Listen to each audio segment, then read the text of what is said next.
In this episode, I'm here with John Lauer, an entrepreneur and well-respected veteran in the internet and telecommunications industries. John is the co-founder and CEO of ZipWhip, which allows businesses to text their customers. He also delivered the very first shortcode to some of today's biggest companies like Twitter and has spent over 20 years developing innovative business tools. Today, we're going to talk about the importance of using text messaging in your business as an additional form of communication. Growing a small business isn't easy, and to be successful, we know three things for sure. You have to work hard, you have to be bold, and you must constantly learn. We're gathering some of the best minds in the business world to share their ideas and strategies with you so you can grow your business easier, be more profitable, and have a lot more fun being a business owner. We're on a mission to connect the world of wellness, and this is the Mind, Body, Bold Show.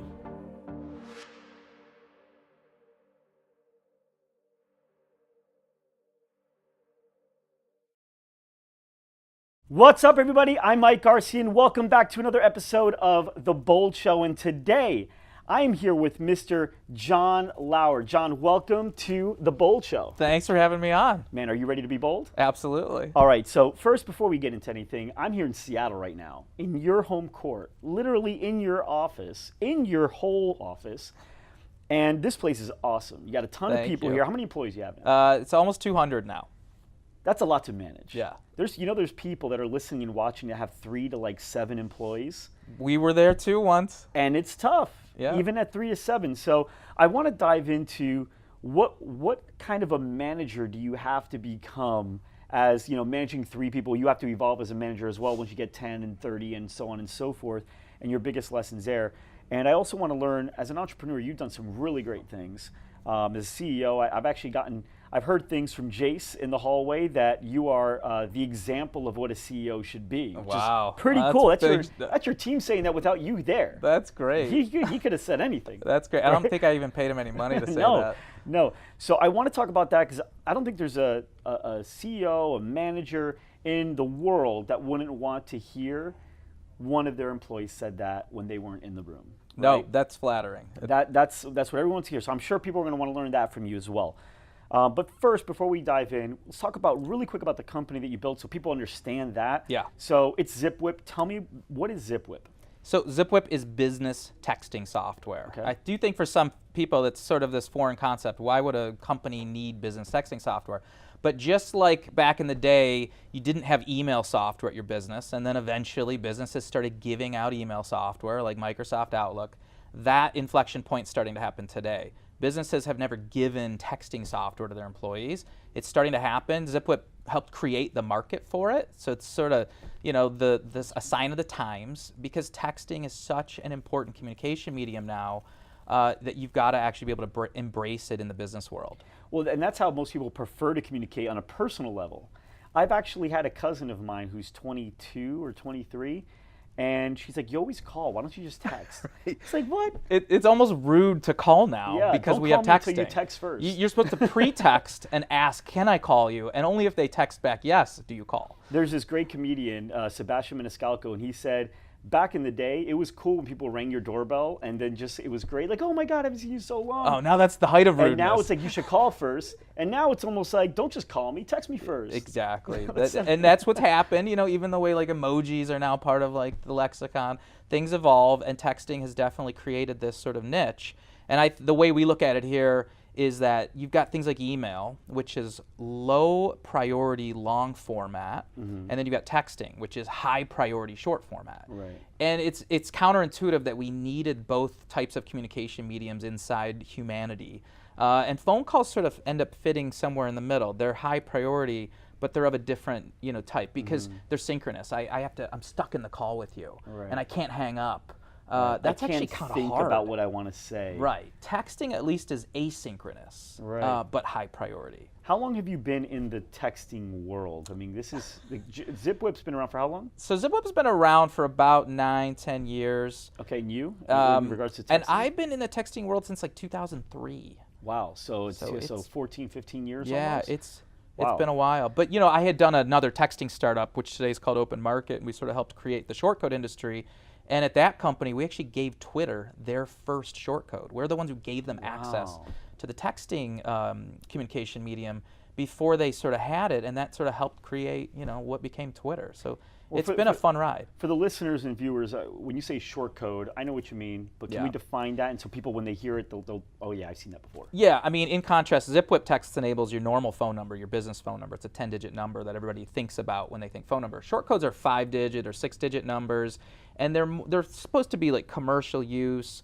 Marketing programs can sort of run on those. There's still a lot of rules around them, but they're really kind of a niche part of the industry. What ZipWhip's goal was to sort of let every phone number be text capable, as opposed to what the industry's had for many years, which is short codes. So short codes, those are the ones that in the message you'll say as well, like press or reply stop, or to opt out. You got or it. something There's a like lot that. of rules around short codes to try to deal with the fact that there's maybe more marketing type messages on them. Right. But they're really expensive. They're hard to get turned on. It takes like a month or 2 months to get them turned on. And to me, they're not really the future. The future is just everybody being able to text, from businesses to their customers. We do it in the way that I think you think texting should be done. You don't like mixing texting and marketing. Correct. And I think that's where a lot of people get really scared with rules and stuff like that, because they're thinking, how can I use text, what people open often, in order to get my message out and get more sales? Yeah. Whereas you're saying, hey, that's how they like to communicate. Let's just communicate this way more. Right. Right? Okay, so what are some examples of how you believe companies should use texting? And then let's just go back and forth one and one. What's an example of how they probably should not? Right. Okay. Good. Like, the way I look at it is, if you're going to maybe pick up the phone and call your customer, you should instead now just use texting. Okay. And so what would you pick up the phone to do? Would you go and put your phone on like a robocalling and sort of spam your customers? No, you wouldn't do that. Right. So likewise, you shouldn't do that with texting. I think it's important to just think it's a high priority medium. It's going to ding their phone. It's going to in their pocket. It might even wake them up. You've got to really be cautious about how much you use that power. Because you can't go do stuff that's annoying them. And so that's when you start to kind of look at, if you're going to do like a marketing message, they may get it and read it and be kind of pissed off that you did that, because you're like, no, that's not really deserving of this high priority medium. It's got to be important to me. Okay. And there's other mediums. There's email for lower priority stuff like marketing. Right. Okay, cool. Now, 200 employees. You started in 2000, was it? So 2008 is when we really got going. Okay, so 9 years. So that's about 9. Okay, so how long did it take for you to get to like 5 employees, 10 employees? And let's just start there, actually. Okay, so I started in my basement with 2 of my friends who are co-founders that I was dying to do my next business with, because I love these guys. And so that was about a year of just the 3 of us, and then we brought in our 4th employee, which was maybe the next year. So it took 2 years, and we're still 4 people. It was right as we got our first office, which was probably around the 2-year mark, 2.5-year mark, that we started hiring a few more folks to get it to, I think maybe 8 people by the end of the 3rd year. Right. Okay. So when you first started your business, what was your background in business? Did you have like a really great college, background, or did you already have like another really great successful business? Or was this like your first real big thing that you were getting into? I've been an entrepreneur my whole career. That's all I ever wanted to do. But you start out mowing lawns. That's your first entrepreneurial experience, and then you go to be a DJ to do something that's cooler. Yeah. But you're being a one-man entrepreneur. I started my first startup when I was like 22, and that I grew that to like 75 people within 3 years. It was called Root Level. It was a web application development company. Okay. So we're building high-end software for the internet before like websites and web apps really were a popular thing. I think the term web application wasn't even really coined yet. Okay. And we started using it as our tagline. And we ended up building like the first version of GM.com, first version of Ford.com. I was in Detroit. Wow. So we were like a really unique tech software firm in that city. So that was amazing, to be a first-time entrepreneur and kind of grow your company that quick. The hard part, though, was when the dot-com bubble burst in 2001, 2-ish, had to shut that business down. Okay. So talk about getting like an MBA in the most indirect of ways. You learn so much going through that sort of rise and fall of your first startup. So you had the business, you had up to 75 people. Now you started a new business from scratch. Got 200 people and growing. So when somebody looks at someone like you that's already accomplished this much and seems to be able to replicate it, usually the perception is, okay, well, his learning can stop now. He can either go to work and do more of that, go to the golf course, or do both. Right. So is the learning done for you? No way. No? I am not at the golf course. I'm sitting at home learning. Well, it rains a lot here in Seattle, so I mean, it's true. There's not a big golf culture. Ping pong, I around guess. here. You guys got ping pong tables. It's true, but I'm never playing them. No, I would say, like, on weekends, on evenings, I'm constantly learning new stuff. In fact, I think my wife gives me a hard time, like, honey, why don't you go and maybe play with the kids more? Although I do plenty of that. Yeah. But one of the craziest things is I end up watching a lot of YouTube videos, but not like gaming entertainment ones, learning ones. Yeah. I joke that all of the world's knowledge is coalescing on YouTube. There's almost a video for everything you want to learn, whether it's about quantum mechanics, black holes, like, text communication. Exactly. Anything you want, there's typically really amazing stuff there. Awesome. So when you first started ZipWhip, and you're two years in now, you've got maybe 8 employees, now you got 200. What's the evolution of a manager? Like, what is, because right now what I heard is you are the example of a CEO, right? What you should be like, which means you're focusing on the right things. You're paying attention to the things that you should be paying attention to, and you're building leaders within your company to help focus on things that they should focus on. So, but when you first start, what do you let go of first? And what do you start trusting people with first, and how do you lead a leader? You get what I'm saying? Okay, so you just used the word I was going to describe is trust. The most important thing I figured out early in being a CEO was you've got to trust employees. And the reverse side of trust is you have to let somebody own something so directly at your company that they can actually hurt the company if they fail. That's, to me, the definition of real trust. So if you're going to go hire somebody to run your sales team, you have to so let them run it that they could actually hurt you. And only then are they fully empowered. And I think it's that core philosophy, which can be scary, and you've got to really sort of get comfortable with it, that creates real distribution of roles at a company and lets you grow. The only way to grow is to relinquish control. Where did you learn leadership? Because I understand that some people are born with maybe leadership intuition, and maybe some charisma and stuff like that, but no matter what, you got to sharpen your saw, and especially as no one's born to lead 200 employees. So where did you learn, or who did you learn from? I think there's a lot of different ways I went about it. I would say really early on in my career, I would go and sit at like Borders bookstore on the weekends when I was even still sort of the end of college, and I'd go buy a coffee and I'd go take every book I could from the business section and sit there all day and read it. But of course I had no money as a college student, so I'd go put the books back on the shelf and never buy a single one. Right. And all I really did was spend money on a coffee that had free refills. And I started, like, at one point I'm like, wait, I've read most of these business books. And I think it's just from going through that process that you start to pick up all of these things on what leadership is like, what it takes to build a company. One of the books I really remember was Good to Great, which just talked a lot about the growth of stuff. Crossing the Chasm was one of those early books too. That was less about leadership and just more about how software products evolve, and I think that we still play that out every day. And then early on too, I had a guy come in who had run his own company for like 40 years. He was retired. And I said, well, would you come in for like a year part-time to help, be like a coach? And he agreed. I couldn't believe it. This guy was like an icon in the ad industry in Detroit.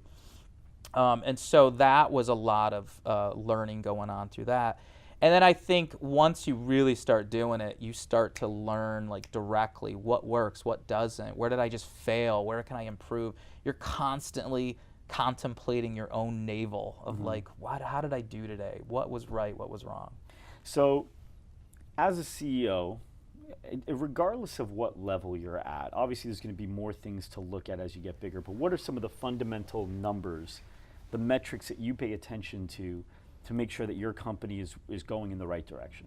Okay, so I would say this is my third startup.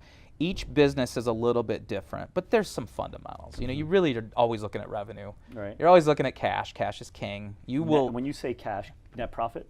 No, not necessarily, because I actually think that when you grow up and you maybe take some of your business courses, you're almost told that you must be profitable. And I actually think that there's an almost more intelligent way to run a business, which is not necessarily profitable today, but on a curve to profitability years out. That's harder, and you've got to almost like keep things even tighter. Well, GoDaddy was like that for 18 years. Exactly. I mean, look at how many companies out of Silicon Valley are not profitable, and then they go public even, and then eventually they make a profit. I mean, Facebook's almost the perfect example. But for a small business, brick and mortar. If you're a small business and you're not on sort of this trajectory like a software company would be, or like a VC-funded entity, then absolutely, you've got to watch profit. And that's how I built my first startup. It was all based on profit margin. And so the moment we made profit, I'd go hire people to sort of eat through 80% of the profit. You want to leave a little bit of a buffer. And then the moment revenue goes up, you go hire more people, because you're always sort of trying to be on this trajectory of growth. But I think it depends on the business. You may not want to just keep hiring and hiring and hiring. So it sort of depends on what your goal is. We have the people that watch and listen to this show, generally they're fitness studios, they're spas, they're, even chiropractors, massage, studios. So they have, anywhere between 1 to 15 employees at a location, some a little more, but for the most part, it's right around there. And I've noticed as a trend is they undervalue sales. And what I mean by that is they are looking for the cheapest salespeople they can find, but expect the highest results in return. Right. Now you have a floor of, from what I saw, I mean, it seemed like, I don't know how many salespeople you have. Yeah, it's about 100 salespeople. 100 salespeople, yeah. Okay. And so talk to me about what are the things you look for when it comes to finding a great salesperson, because a lot of the people that start businesses in these industries, they are admittedly not salespeople. Right. They will tell you, I hate sales, I'm not a sales. Well, when that happens, unfortunately, you don't really know what to look for either. Yeah. And so I'm going to use you in this example, because you got 100 here.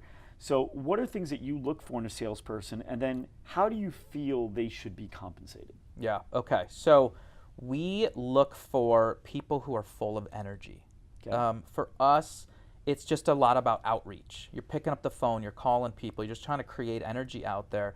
And so we aren't even looking for somebody who's got like a certain degree on the resume. In fact, we're more than happy to hire people right out of college where there really is no resume items yet, but we are looking for just a passion and an energy.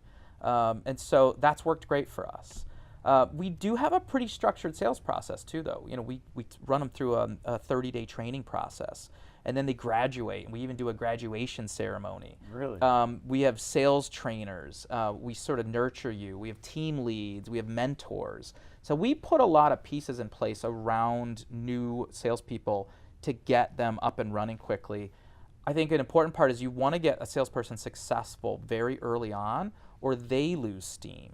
Even though they might have the most energy and the most ambition, they can also sort of get frustrated. And so you want to make sure there's success, because success begets success. But you were asking too about just sort of how do we compensate? We want to make people be able to build a career. We don't want to just, like, there's this notion of sales being like this churn and burn mentality. We have a complete opposite here. We want you to actually be able to build your career, like, and stay here for years to come. And help the company grow with it. And so you want to, of course, then compensate people the way that this is like a career to them. And I've seen people that are in these industries, they will hire them, but then they will almost lower their commissions as they start making a lot of sales, because they feel like the salesperson's making way too much money. Where I've met some really great CEOs that have talked about the salesperson, if they're producing and they're bringing in that business, I mean, in a lot of organizations, the salesperson sometimes makes more than some C-level employees. I agree with that mentality. I actually think it's totally fine and appropriate for the salespeople to make more than anybody else at the company. They're on the front line of the war out there. Like, I think it's one of the more brutal roles at a company, and so therefore you should also get compensated. So I have no problem with that. Awesome. So now you're here. And so what does your daily routine look like? And I'm sure, is that a bad question? Because the way I look at it is you may not have a routine as far as when you come in here. Is every day different for you? Every day is a little bit different, but there's definitely some routine to it. So what are some of the routines that you or things within your routine that you stick to make sure that you are focused as an entrepreneur?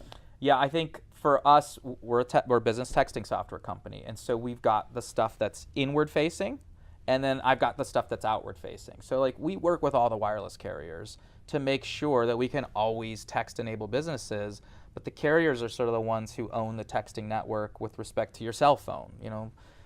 And so we have to make sure everybody's always gelling. And so there is a big part of the role where you're sort of external facing and working with the industry. There's a lot of things around policy on the texting network. I mean, one of the unique things is it's the most curated communication medium we have out there. Phone calls aren't even anywhere near as curated as texting, and email is almost not curated at all. You just your email inbox is just full of spam. So that becomes part of the job. There's the stuff that's sort of the common cadence to it. You know, I do a management meeting every Monday afternoon.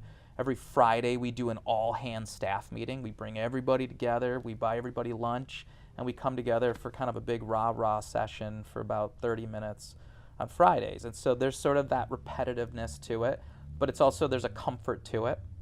And then, you know, maybe a random week you're on a flight to go meet with customers, or even go meet with the FCC every now and then, just to talk about what's the nature of policy in the texting industry, what's going on out there.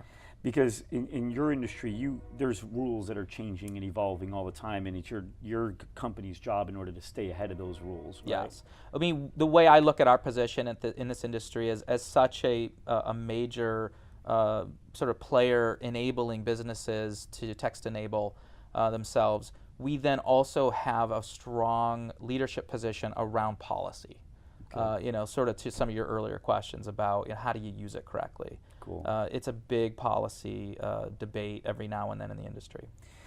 Well, I'm very impressed. I was walking down and I saw all the people here and everyone's working. And the great thing that I saw as well is you broke it up to make sure that your employees can accurately talk to your customers. So that was kind of cool. There was like a real estate, or there was a beauty, there was a fitness, there was what was the other one? There was even like there's healthcare, pharmacy there's stuff. insurance, You had everything. Yep. So you had everything broken up, and I found that interesting because immediately I kind of caught on to they can speak the language very, very well and connect quickly. That's exactly why we do it that way, because our business texting software is sort of applicable to all businesses out there, whether you're a pizza restaurant just looking to let people text in their pizza order, or you're a healthcare, you know, you're a chiropractor.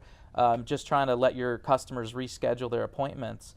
But the way you talk to them and the value propositions get kind of different enough per industry. We go to a lot of trade shows, you know, so those teams that you kind of met, they'll go down to a trade show for a specific industry, and that really matters. But, you know, folks that are selling into automotive aren't necessarily going to be in their element at the fitness conference. Yeah, exactly. Yeah, and I saw you guys at the fitness conference. It was pretty cool. Exactly. Well, look, I don't want to take too much more of your time, and also I think I'm going to go grab a drink with a couple of your team members here and get to see Seattle. So I want to thank you so much for your time. Thank you. This is a really great business that you guys have built here, and everybody here has been so cool. For everybody watching and everybody listening, thank you so much for tuning in, and we will see you next week. Thank you so much for joining us today. If you like this episode, then subscribe to our podcast on iTunes, Google Play, or Stitcher, and to our YouTube channel to never miss an episode. You can get all the links by going to boldshow.com. Thanks, and see you next time.